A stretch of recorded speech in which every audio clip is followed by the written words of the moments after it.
सुखतमकधरं वा वागधीशं शिवं वा चित्तभवमभिवन्दे भासुरं श्रीजिनं वा।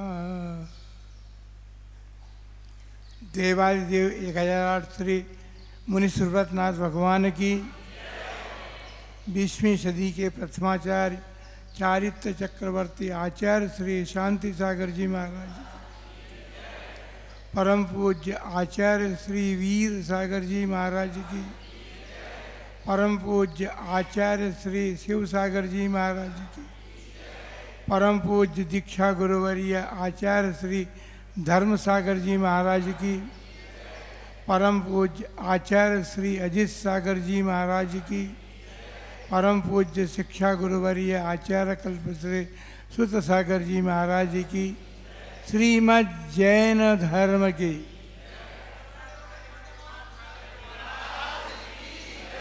आचार्य संघ की।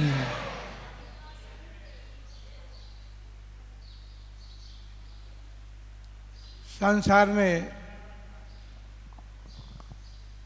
जन्म और मरण की परंपरा चल रही है, चलती है, चल रही थी, लेकिन जन्म लेने के बाद संसार का प्राणी वर्तमान में जो शरीर प्राप्त होता है उसी में तल्लीन होकर के और ये समझने लगता है कि मैं अजरता अमरता को प्राप्त हो गया हूँ। अजरता अमरता तो सिद्ध अवस्था को प्राप्त करने के बाद होती है, और ऐसा अजर अमर तत्व तो आपके शरीर के भीतर विद्यमान है, वह है आत्मा। वो जन्म भी नहीं लेता, मरण को भी प्राप्त नहीं होता है। शरीर नाश को प्राप्त होने योग्य है, लेकिन संसार के प्राणी शरीर में तल्लीन होकर के इस शरीर को ही सब कुछ करने मान करके चलते हैं और उसी की सेवा में लगे हैं। किंतु आप सब जहाज पर बैठे हैं ना, जहाज पर बैठे हैं, जहाज पर बैठे हैं क्या? हमने तो सुना था जहाज समुद्र में चलता है, जल में चलता है, लेकिन ये जहाज पृथ्वी पर अवतरित हो गया, जल से समुद्र से उठकर पृथ्वी पर अवतरित हो गया। जहाज के ऊपर या जहाज पर स्वस्थ धाम बना है, लेकिन जिस जहाज के क्षेत्र में हम सब बैठे हैं वह जहाज स्वस्थ धाम का एक अंग है और महान अंग है। ये अंग है मुनि सर्वनाथ भगवान के जन्म मंदिर का। हम सब जिनेंद्र भगवान के मंदिर में विराजमान हैं और भगवान ऋषभ देव से भगवान महावीर पर्यंत 24 तीर्थंकर भगवानों ने जिस धर्म का प्रतिपादन किया, उस धर्म जहाज के अवलंबन की आवश्यकता संसार के प्राणियों को है। क्योंकि देव तो अब रहे नहीं हमारे सामने, उनकी देशना से निस्सत जो शास्त्र हैं वो हमारे सम्मुख हैं, लेकिन हम उन शास्त्रों का आड़ोलहन नहीं कर पाते, समय नहीं है। विज्ञान का युग है, विज्ञान ने बहुत सारे साधन दिए हैं, उनको देखने में, उनको सुनने में और उसकी चर्चा करने में हमारे पास समय नहीं बचता कि हम भगवान की दिव्य देशना से निश्चित जो शास्त्र हैं उनका आलोड़न कर सके, उनका अवलोकन कर सके। कोई बात नहीं, पर इतना समय तो अवश्य निकालना चाहिए कि देव के बाद शास्त्र है और गुरुजन है तीसरे नंबर पर, तो कम से कम इतना तो करें हम, हमारे पास इतना समय तो हो कि हम गुरुओं की देशना सुनने का अवसर प्राप्त कर सके। क्योंकि धर्म पुरुषों की वाणी शयन सुनने का जो अवसर हमें प्राप्त होता है वह धर्म की वर्षा होती है। जिस धर्म को हमने अपने आवश्यक कार्यों में, लेकिन आवश्यक कार्य कौन से? गृहस्थ संबंधी आवश्यक कार्य में। गृहस्थ के आवश्यक कार्य आपने बना लिए हैं। वैसे तो शास्त्रों ने तो गृहस्थों के लिए उपदेश दिया धर्म का, तो आवश्यक कर्तव्य बताए थे। भगवान जिनेंद्र का अभिषेक, पूजन और गुरुओं का क्या करना गुरुओं का? हाँ, उपदेश सुनना। बस उपदेश सुन के आपका पेट भर जाएगा? हम तो उपदेश देकर अपना पेट खाली करेंगे और आप लोग सुन करके अपना पेट भरेंगे, ये तो बात ठीक नहीं भाई। तो शास्त्र में एक उपदेश दिया गया है, आहार दान। शावक का कर्तव्य, प्रधान मुख्य कर्तव्य है भगवान का अभिषेक पूजन करना और गुरुजनों को आहार दान देना। दान बहुत सारे हुए, अब बहुत सारे दान चल गए। कोई रक्त दान दे रहा है, कोई नेत्र दान दे रहा है, कोई अपने शरीर का दान कर रहा है मरणोपरांत। ये सब दान नहीं है। शरीर आपका नहीं है, शरीर आपका नहीं है। शरीर आपने प्राप्त कर लिया अपने पिछले जन्मों में के पुण्य से, और मनुष्य जन्म प्राप्त करके जिस शरीर में रक्त बह रहा है, जिससे आप जीवन प्राप्त कर रहे हैं, किए हैं, उसका दान आप दूसरे के लिए दे रहे हैं। ठीक बात है, दान तो दूसरे के लिए दिया जाता है। अब ये पद्धति चल गई है, लोगों के मस्तिष्क में, दिमाग में ये बात भर गई है अच्छी तरह कि अच्छा हो किसी को जीवन यदि मिल जाए। हाँ, इसलिए हम अपने शरीर का दान कर सकते हैं, हम अपने नेत्रों का दान कर सकते हैं, अपने रक्त का दान कर सकते हैं। लेकिन कभी सोचा आपने कि हम जिनेंद्र भगवान के आराधक हैं, दिगंबर मुनि संघ के आराधक हैं, हमने मनुष्य जन्म प्राप्त किया है, हमने जीवन में धर्म की आराधना की है। उस धर्म की आराधना से इस शरीर को हमने पवित्र करने का पुरुषार्थ किया है।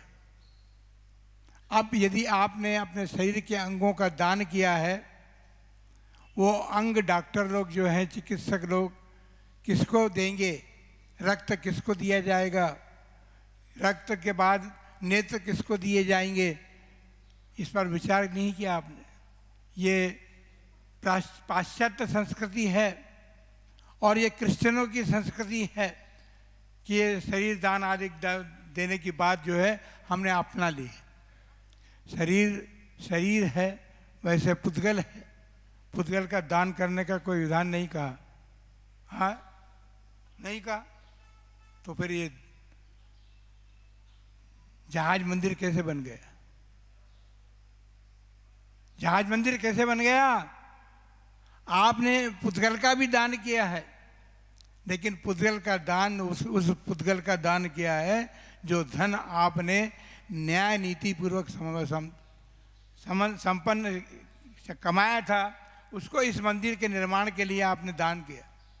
और ये मंदिर का निर्माण करना कोई आसान बात, संभव बात नहीं है। ये मंदिर का निर्माण समोसरण को निर्मित करना है।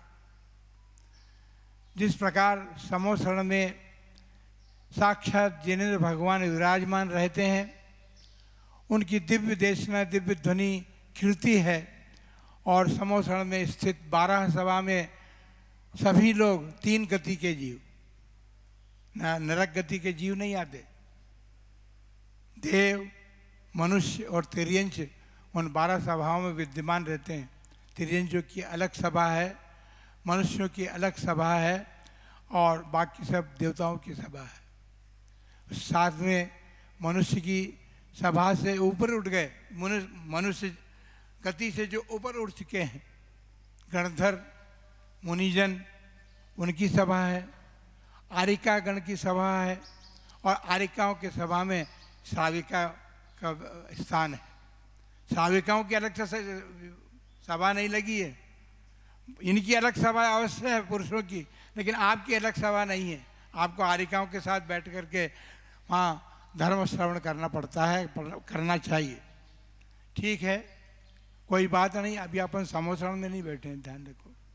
लेकिन समोसण मंदिर का प्रतीक है।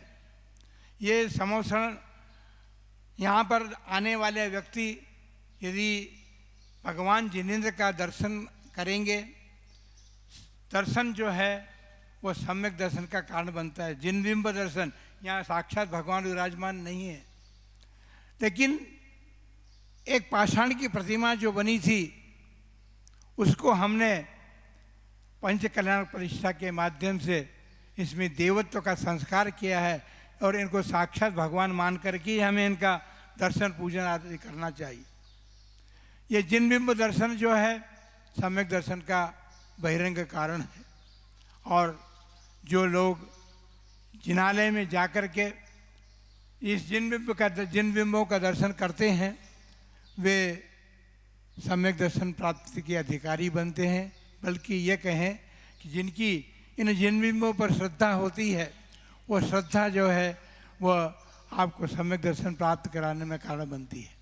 अभी आप सम्यक दर्शन का उपदेश श्रवण कर रहे थे, लेकिन सम्यक दर्शन कब, कैसे, कहाँ प्राप्त होता है इसको भी आपने सुना है। जो जीव अपने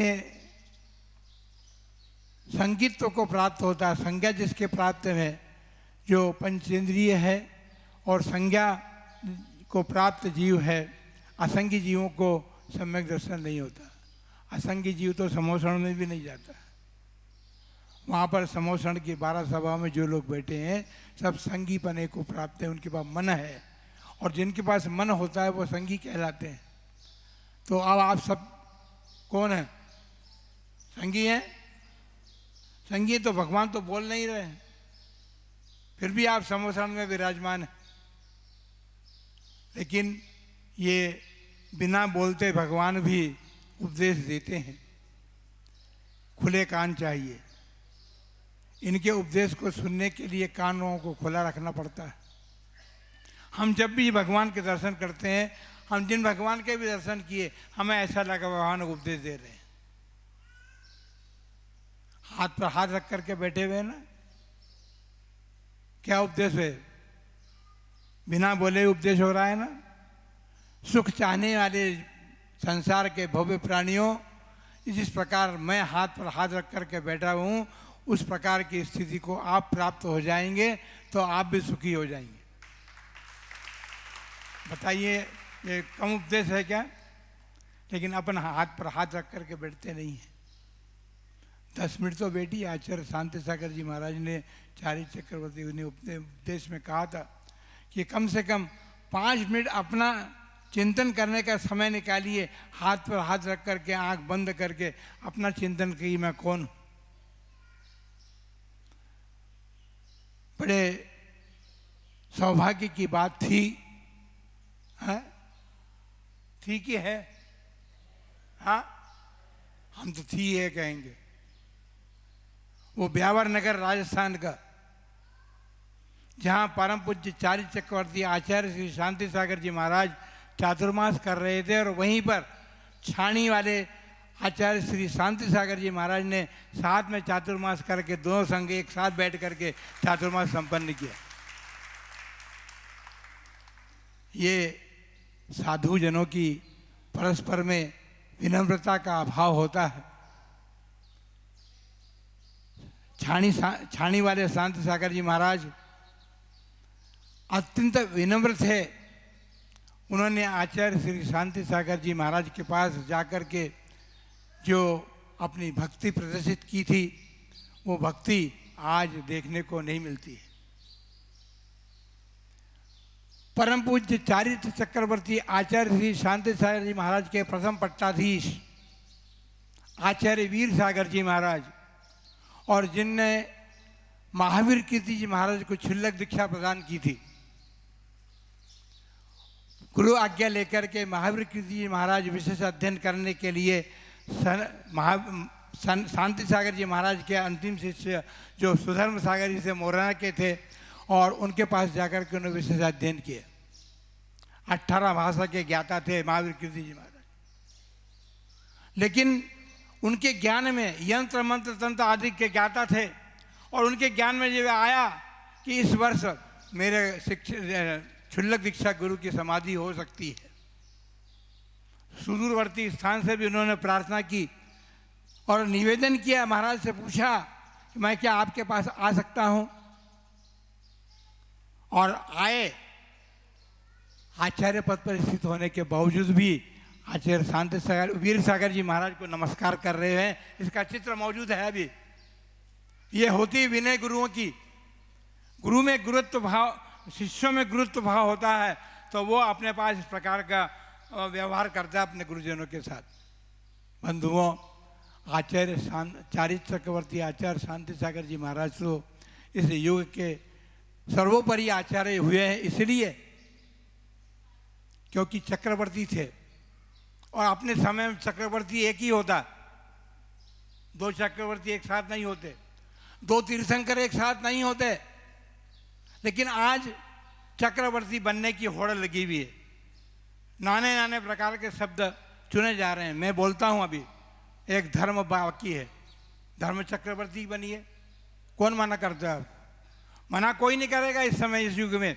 लेकिन धर्म चक्रवर्ती हमारे मंदिर में जिलाने में विराजमान है। तीर्थंकर धर्म चक्रवर्ती होते हैं। यदि आप शासन चक्रवर्ती बनना चाहें तो शासन के बन जाए। भारत में शासन चल रहा है, शासन चक्रवर्ती भी बाकी है अभी, लेकिन किसी की हिम्मत नहीं शासन का चक्रवर्ती बनने की, क्योंकि चक्रवर्ती अपने समय में सड़खंडा का अधिपति होता है और उसी का शासन चलता है, किसी का शासन नहीं चलता।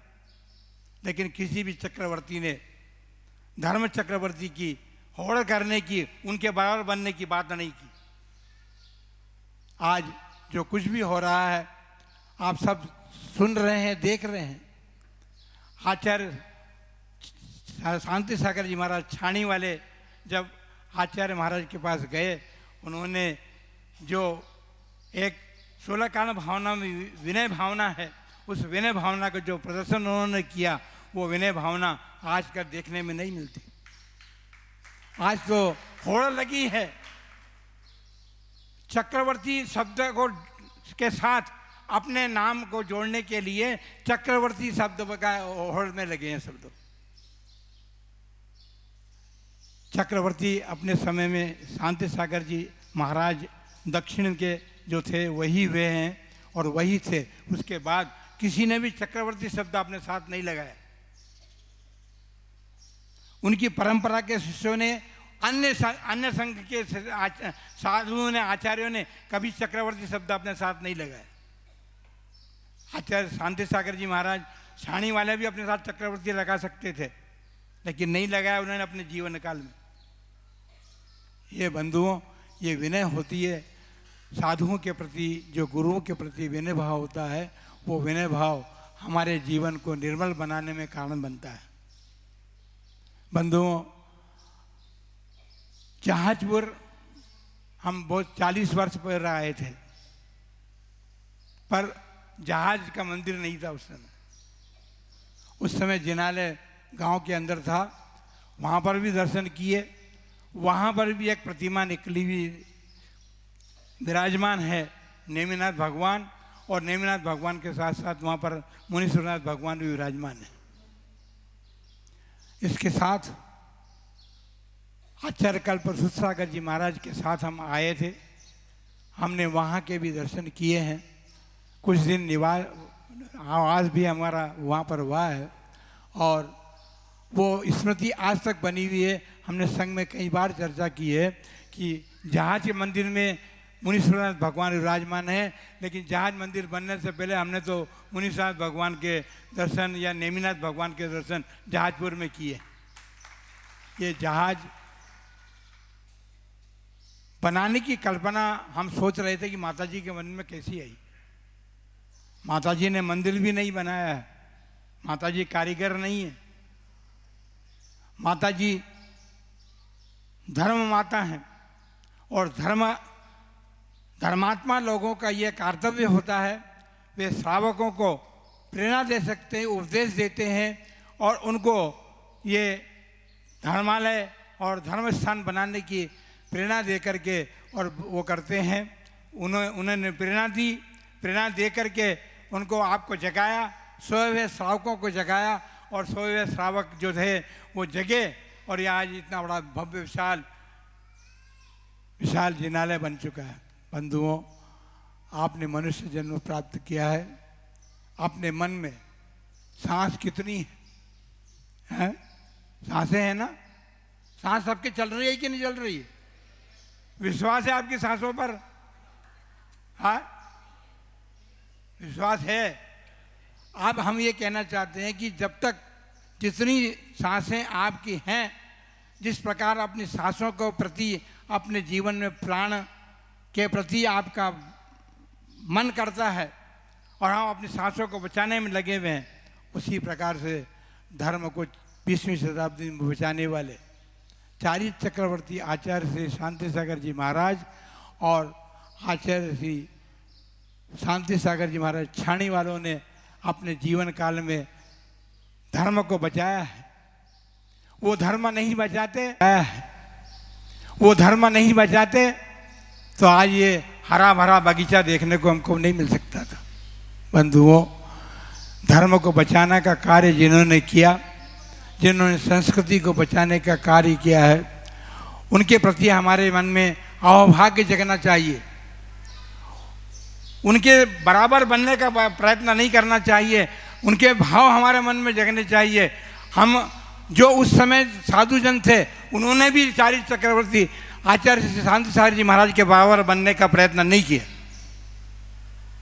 यदि आप समझें और सुने तो 4 आदि सागर जी महाराज वहाँ थे और चारों आदि सागर जी महाराज में किसी ने भी चक्रवर्ती बनने का प्रयत्न नहीं किया। वो जब तक चारी चक्रवर्ती आचार्य महाराज रहे तब तक किसी ने भी उनकी बराबरी करने का प्रयत्न नहीं किया, लेकिन आज उनकी बराबरी की जा रही है। बड़ा आश्चर्य होता है। जिन्होंने संस्कृति बचा करके हमको दिया और जिस संस्कृति पर हम चलने के अधिकारी बन सके, उस संस्कृति को बचाने वाले उनके बराबर बनने का कई प्रकार के शब्द हैं, कई प्रकार के चुने, लेकिन आचार्य श्री वीर सागर जी महाराज अपने धर्मोपदेश में कहा करते थे, यदि दर्शन करना है और दर्शन में चारी चक्रवर्ती आचार्य महाराज का अवश्य दर्शन करना चाहिए। पहले दर्शन करने की, पीछे दर्शन करने की बात नहीं, अवश्य दर्शन करना चाहिए। यदि तीर्थ क्षेत्र के दर्शन करना है तो अवश्य तीर्थ से समय से करके दर्शन करना। अवश्य तीर्थ चक्रवर्ती है, हम तो कहते हैं, आज मैं कहता हूँ, आज मैं फिर कह रहा हूँ कि समय शिखर तीर्थ चक्रवर्ती है, क्योंकि वहाँ पर अनंत भव्य भूतकाल में वहाँ तीर्थंकर निर्वाण प्राप्त कर चुके हैं, भविष्य काल में अनंत तीर्थंकर उस पृथ्वी पर निर्वाण प्राप्त करेंगे। इसलिए वो चक्रवर्ती है, वो धर्म को धारण करने वाले धर्मात्मा पुरुषों की साधना का स्थल है और इसलिए वहाँ जाकर के यात्रा करने से हमें धर्म की प्राप्ति होती है। खाने पीने से धर्म की प्राप्ति नहीं होती वहाँ, जैसा आजकल हो रहा है। हमने जब यात्रा की थी तो तीर्थ पर कोई दुकान नहीं थी खाने पीने की। अब तो आश्चर्य हुआ हमको कि वहाँ से जैसे आप किसी दुकान पर जाकर के बैग खरीद करके लाते हैं ना, ऐसा समय शेखर से बैग खरीद करके ला रहे हैं लोग और कहते हैं हम समय शेखर से बैग खरीद करके लाए। अरे वहाँ बैग बिकने की दुकान थी क्या? था आवश्यकता थी? लेकिन ये सब अब आप लोगों के जीवन में परिवर्तन जो आया है, उस परिवर्तन के कारण आपकी सहन शक्ति, आपके पूर्वज जो थे वो सम्मेद शिखर की यात्रा के लिए जाते थे तो तलहटी पर संकल्प लेकर के यात्रा करने जाते थे, जब नीचे उतरेंगे तभी पानी वगैरह ग्रहण करेंगे, लेकिन अब तो आप लोग सब वहीं होटलों में खाने लग गए हो। तो ये धर्म ने जो संस्कृति हमको दी है, हमारे गुरुजनों ने, भगवान की वाणी तो हमको सुनने को मिलता नहीं, लेकिन भगवान की वाणी को गुरुजनों ने ग्रहण करके और जो आज 20वीं शताब्दी में हम लोगों को धर्म बता रहे हैं, उस धर्म को धारण करके अपने जीवन को धन्य करने का प्रयत्न और पुरुषार्थ करें। इन्हीं मंगलमय भावना के साथ आप सबके लिए मंगल आशीर्वाद। जय बोलो आचार्य भगवान वर्धमान सागर जी महामुनि राज की जय, समस्त आचार्य संघ की जय।